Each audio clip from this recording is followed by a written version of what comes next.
ஸ்ரீவில்லிபுத்தூர் பெரிய மாரியம்மன் கோயிலில் மதுபோதையில் ஆபாச நடனமாடிய அர்ச்சகர்கள் மீது நடவடிக்கை எடுக்க வேண்டும் என கோரிக்கை எழுந்துள்ளது.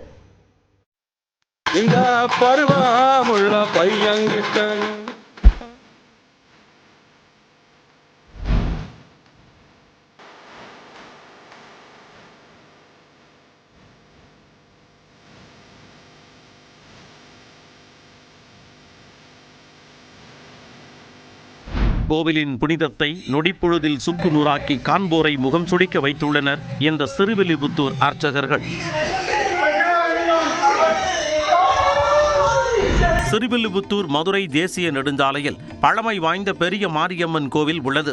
அறநிலையத்துறை கட்டுப்பாட்டில் உள்ள இந்த கோவிலில் பங்குனி மாதம் நடைபெறும் பூக்குழி திருவிழா பிரபலமானது. நாள்தோறும் ஆயிரக்கணக்கான பக்தர்கள் இக்கோவிலுக்கு வந்து செல்கின்றனர். பக்தி மனம் கமழும் இந்த கோவிலில் பணியாற்றும் அர்ச்சகர்கள் மதுபோதையில் கோவில் வளாகத்தில் உள்ள அறை ஒன்றில் ஆபாச நடனமாடியது பக்தர்களிடையே அதிருப்தியை ஏற்படுத்தியுள்ளது.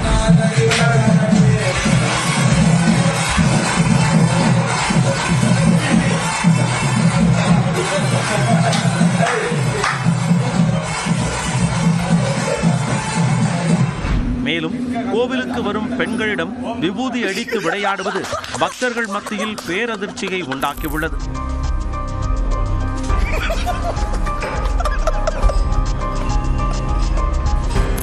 மந்திரங்கள், பூஜைகள், ஆகம விதிகள், இறைவனை வழிபடும் முறை, பக்தி, தியானம் என அனைத்தையும் கற்றுக்கொண்டு தொண்டாற்றும் இவர்கள் மதுபோதையில் ஆபாச நடனமாடியிருப்பது இறைவனியில் கரும்புள்ளியை ஏற்படுத்தி இருப்பதாக பக்தர்கள் வேதனை தெரிவித்துள்ளனர்.